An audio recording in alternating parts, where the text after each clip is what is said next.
Hello friends, मैं वैशाली स्वागत करती हूँ आप सभी का आपके अपने प्लेटफॉर्म एग्जाम जंक्शन पे। और आज हम देखने वाले हैं कि आखिर किस तरह से आप एक बेस्ट स्कोर कर पाते हैं। आई होप कि आप सभी की सीटेट जनवरी 2024 की तैयारी बहुत धुआंधार तरीके से चल रही होगी। अच्छा खासा टाइम है आपके पास, टाइम लिमिट अच्छा है क्योंकि आपका एग्जाम जो है वो थोड़ा लेट हो रहा है, जिसकी वजह से आपको टाइम अच्छा खासा मिल गया है अपनी तैयारी को बेस्ट यहाँ पर करने का।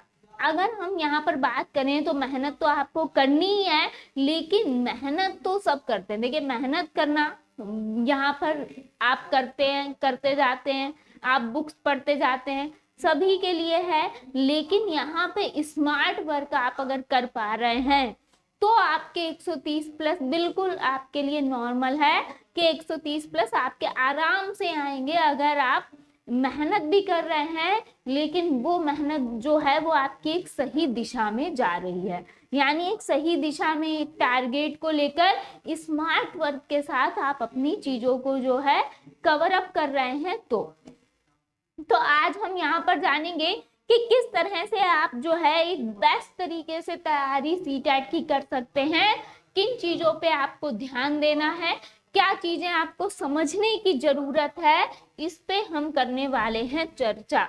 आप सभी को पता है यहाँ पे आपके लिए क्या आने वाला है।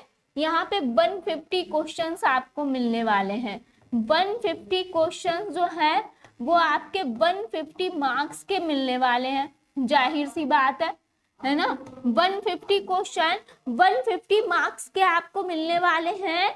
साथ ही साथ आप सभी को पता है कि यहाँ पर पेपर जो है वो ऑफलाइन होने वाला है। पेपर जो है वो ऑफलाइन है ना। और नो निगेटिव मार्किंग, यानी निगेटिव मार्किंग नहीं है निगेटिव मार्किंग। तो इसका फायदा उठाना है आपको। आप सभी को पता है यहाँ पर अगर हम 150 क्वेश्चंस आपके आ रहे हैं, सब्जेक्ट कितने आ रहे हैं, यहाँ पे 5 सब्जेक्ट आपको मिलने वाले हैं, है ना। और अगर हम बात करें पेपर 1 एंड पेपर 2 से रिलेटेड तो आपको सब्जेक्ट चॉइस भी मिलती है। अगर हम बात करेंगे पेपर 1 की तो उसमें आप संस्कृत या फिर इंग्लिश चूज करते हो पेपर 1 में। साथ ही साथ अगर हम पेपर 2 की बात करें तो आप क्या चूज करते हो यहाँ पर, या तो मैथ एंड साइंस या फिर सोशल स्टडी, यही तो चूज करते हैं, मैथ साइंस और सोशल स्टडी। तो सबसे पहली बात तो आपने क्या सब्जेक्ट चूज किया है, आपने अपने अकॉर्डिंग सब्जेक्ट सही चूज किया है या फिर नहीं चूज किया है। यानी अगर आपकी हिंदी अच्छी है तो संस्कृत आपके लिए कहीं ना कहीं थोड़ी सरल पड़ेगी। लेकिन अगर आपको इंग्लिश समझ आती है तो इंग्लिश आपके लिए बहुत सरल है। यहाँ पे कैसे, अब आप कहेंगे कि मैडम आपने तो कंफ्यूज कर दिया। नहीं, यहाँ पे अगर हम बात करेंगे इंग्लिश की तो जिन बच्चों के लिए इंग्लिश बिल्कुल एकदम ऐसा लगता है, उन्हें इंग्लिश से डर लगता है ना, तो वो यहाँ पे इंग्लिश ना लें। यानी इंग्लिश अगर आपको बिल्कुल ही नहीं आती है तो आप यहाँ पर संस्कृत प्रेफर कर सकते हैं। लेकिन अगर आप इंग्लिश को समझ पाते हैं, इंग्लिश में अर्थ निकाल पाते हैं, तो बिल्कुल इंग्लिश आपके लिए बेस्ट है। ये मैं क्यों कह रही हूँ, क्योंकि ये आपको पता है कि आप जो है वो कौन सा सब्जेक्ट जो है उसमें बेस्ट कर पाएंगे। देखिए, हम हैं टीचर, हम आपको बता सकते हैं सारे ही सब्जेक्ट अच्छे हैं, सब्जेक्ट सारे अच्छे हैं, ये आप पे डिपेंड करता है। आप लोग पूछते हो कि मैम सब्जेक्ट चॉइस कौन सा करें, तो यहाँ पे ये आप पे डिपेंड करता है, कोई टीचर आपको नहीं बता सकता है। इतने सारे बच्चे हैं, अब हर बच्चा जो है किस सब्जेक्ट में वो बेटर कर सकता है ये बच्चा ही जान सकता है कि उसकी इंग्लिश बेटर है या फिर संस्कृत वो समझ सकता है या फिर नहीं समझ सकता है, या फिर मैथ साइंस से है स्ट्रीम। अगर आपकी मैथ साइंस वाली है यानी बीएससी आपने किया हुआ है तो आप मैथ साइंस लेंगे, जाहिर सी बात है।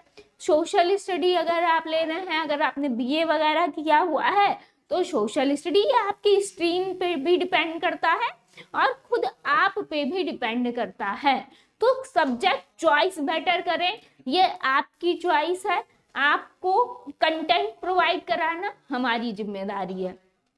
आगे बात करेंगे, यहाँ पे 130 प्लस जो बच्चे यहाँ पर लाते हैं उनके लिए सबसे ज्यादा एक टारगेट चीज होती है यहाँ पे 130 प्लस लाना। किस तरीके से यहाँ पर बच्चे जो हैं, आधे बच्चे जो हैं ये गलती करके ही यहाँ पर पेपर से बाहर हो जाते हैं, यानी बच्चा एग्जाम ही नहीं दे पाता है या फिर एग्जाम देता है तो उसका रिजल्ट नहीं आता। इसलिए नहीं आता क्योंकि बच्चा क्या फॉर्म में ही गलती कर देता है। फर्स्ट ऑफ ऑल फॉर्म में गलती कर दी कहीं ना कहीं तो उससे आप पहले ही बाहर हो गए। इसीलिए कहा जाता है कि आपको फॉर्म अच्छे से फिल करना है। साथ ही साथ अगर हम OMR शीट की बात करें तो बहुत ही कम ऐसे आपके पेपर होते हैं जिसमें आपको सब्जेक्ट चॉइस करनी होती है ना। यहाँ पे अगर हम बात करें आपसे पेपर 1 एंड पेपर 2 फिल कराया जाता है आपकी चॉइस के अकॉर्डिंग। तो यहाँ पे अगर हम बात करेंगे भाषा 1 एंड भाषा 2 है ना, भाषा 1 एंड भाषा 2। अब यहाँ पे कोड दिए हुए हैं यानी आपने अपने फॉर्म में जिस भाषा का चयन किया था भाषा 1 पे, यहाँ पे उसका कोड ही फिल करना होगा और यहाँ पे अगर आपने जो भाषा चयन किया था उसका कोड ही फिल करना होगा। ये आपको पता होगा कि आपने भाषा 1 और भाषा 2 क्या फिल किया हुआ है। और अगर आपने यहाँ पे सपोज दैट यहाँ पे आपने संस्कृत चूज किया था है ना, सपोज दैट यहाँ पे आपने संस्कृत चूज किया है और यहाँ पे आपने हिंदी चूज किया है ना।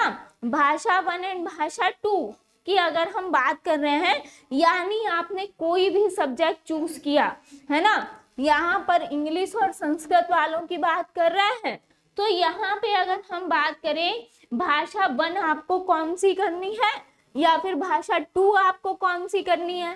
तो यहाँ पे सपोज दैट अगर यहाँ पे आपके 30 क्वेश्चन है, अगर आपने धोखे से यहाँ पर हिंदी पहले कर दी भाषा 1 में यहाँ पे आपने अगर पहले कर दी तो सपोज दैट आपके 30 क्वेश्चन जो हैं, सोचिए 30 नंबर जो हैं वो आपके पूरे के पूरे क्या गलत हो जाएंगे है ना, और आप सिलेक्शन से बाहर, पूरे के पूरे क्वेश्चन गलत, सिलेक्शन से बाहर।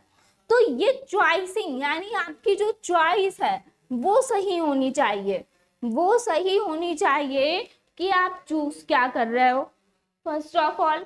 साथ ही साथ आप जब कोई भी यहाँ पर जब आपके पास पेपर आता है, ऑफलाइन पेपर आता है, उसमें आपके क्या नंबरिंग दी होती है ना।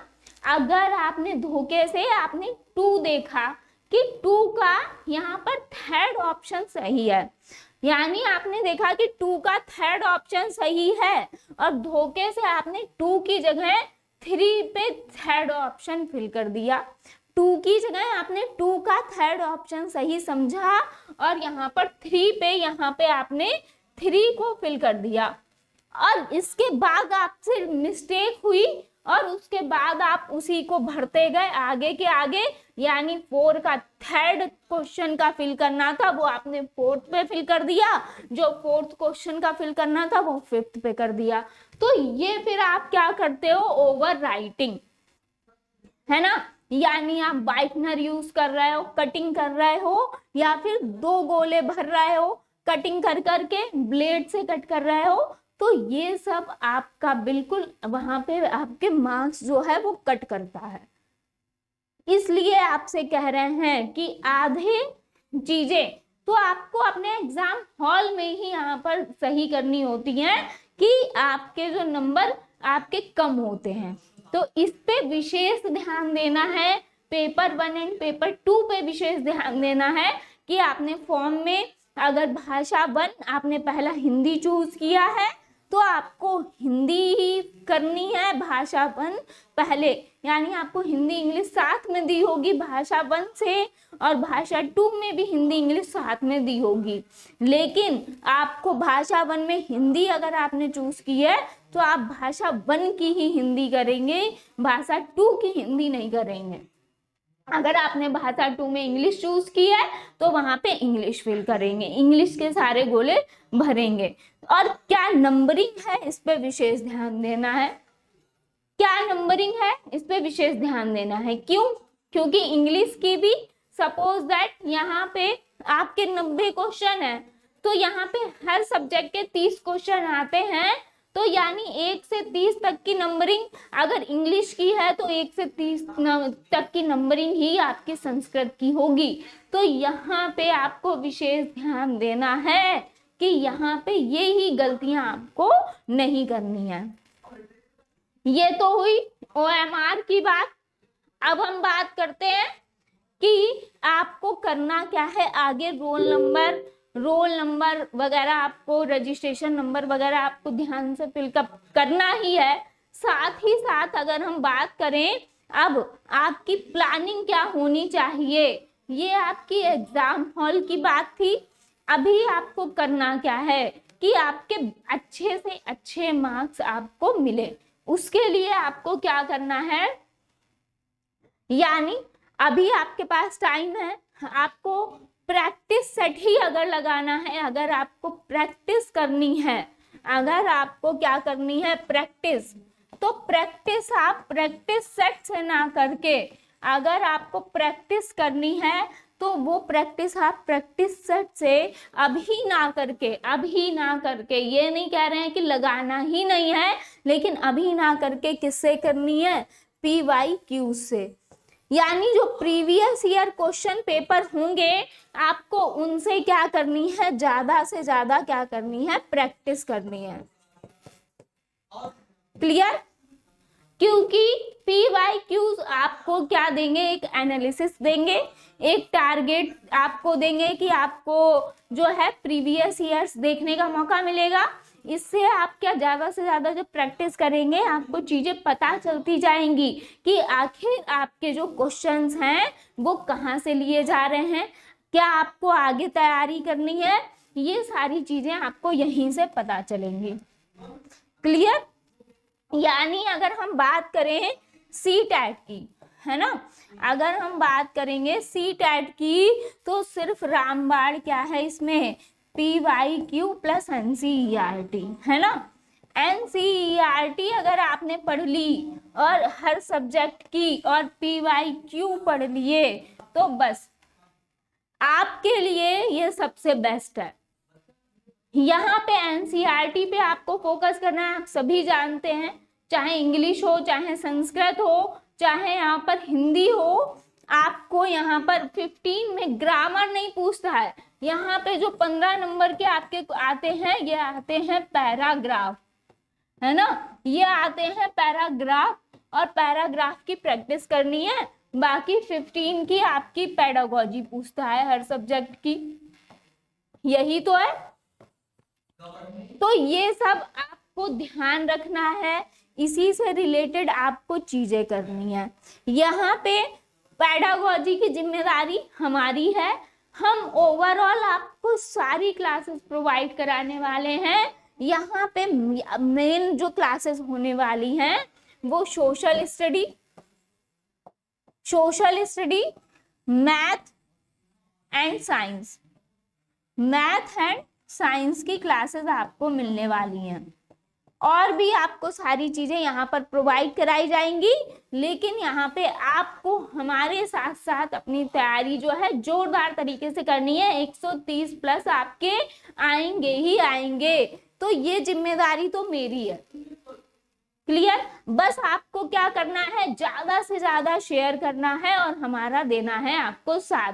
हमारे चैनल के माध्यम से आपको जितना भी हो कंटेंट प्रोवाइड कराया जाएगा, जो भी हो आपकी सहायता की जाएगी। यहाँ पे आप मुझे टेलीग्राम पे बिल्कुल फॉलो कर सकते हैं, टेलीग्राम पे भी, और यहाँ पर इंस्टाग्राम पे भी, है ना। इंस्टाग्राम आप सभी लोग खूब चलाते हो, इंस्टाग्राम और टेलीग्राम पे यहाँ पर एग्जाम जंक्शन को कर सकते हैं फॉलो, है ना। एग्जाम जंक्शन को कर सकते हैं यहाँ पर फॉलो। तो बिल्कुल आप लोग हमारे साथ जुड़िए, आपको ओवरऑल यहाँ पर कंटेंट जो है वो दिया जाएगा। PYQs और NCERT को अपना हथियार बनाइए और आप एक एनालिसिस करके जो लेटेस्ट आ रहा है, लेटेस्ट वर्जन जो है ना, आपको लेटेस्ट पे ध्यान देना है, लेटेस्ट पे ध्यान देना है। जो आपके लेटेस्ट PYQs आ रहे हैं, जो लेटेस्ट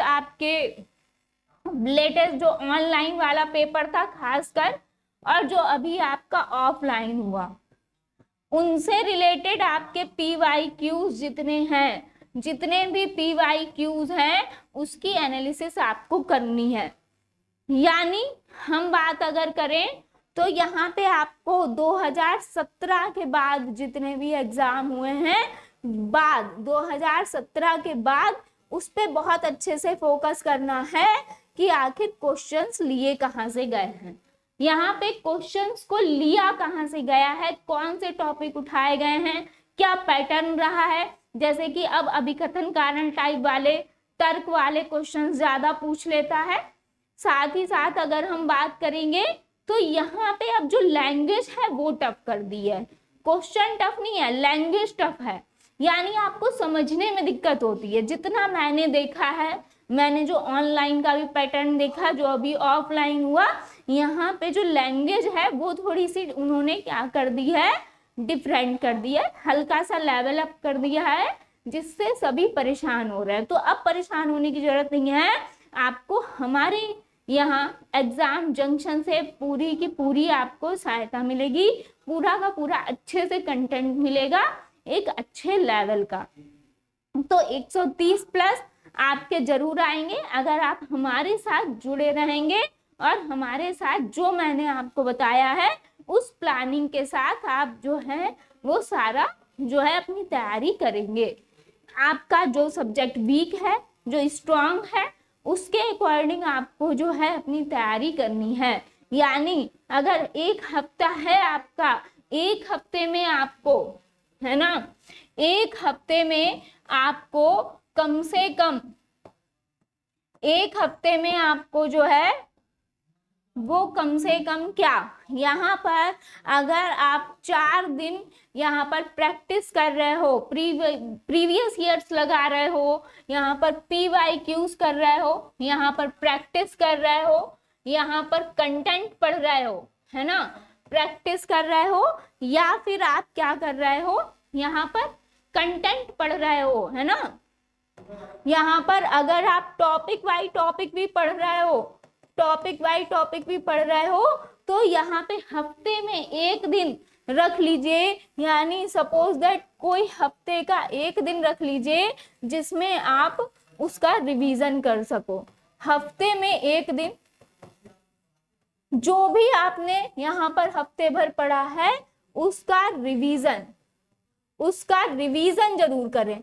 अगर आपने रिवीजन नहीं किया तो जितना भी आपने पढ़ा है वो व्यर्थ जाएगा, है ना। रिवीजन जरूर करना है। टॉपिक वाइज टॉपिक आपको सिलेबस पता ही है, उसको टॉपिक वाइज टॉपिक अच्छे से यहाँ पर करना है कवर। आपके पास टाइम भी है, कर भी सकते हैं, और उसका जो है एक एनालिसिस तौर पे आपको यहाँ पर करना है, और साथ ही साथ रिवीजन करना है।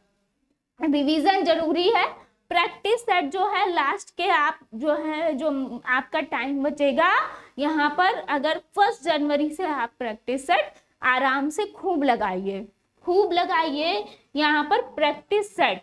लेकिन अभी आपका तैयारी का टाइम है ना। प्रैक्टिस सेट जो है ये आप 1 जनवरी से लगाइए। अभी आप फोकस करिए प्रीवियस ईयर और कंटेंट पे, अभी फोकस करिए प्रीवियस ईयर और कंटेंट पे और एनालिसिस पे। प्रैक्टिस सेट धुआंधार तरीके से लगाइएगा 1 जनवरी से लेके यहाँ पे 21 जनवरी तक, 20 जनवरी तक, है ना। तो मिलते हैं नेक्स्ट सेशन में। आपकी क्लासेस जो हैं वो बिल्कुल आपको मिलने वाली हैं, स्टार्ट हो चुकी हैं हमारे चैनल के माध्यम से। बहुत बहुत धन्यवाद जुड़ने के लिए। मिलते हैं कुछ नई जानकारी के साथ, नए अपडेट के साथ। तो अगर चैनल पर नए हैं, चैनल को कर लेंगे सब्सक्राइब, बेल आइकन को कर लीजिएगा प्रेस। मिलते हैं नेक्स्ट सेशन में।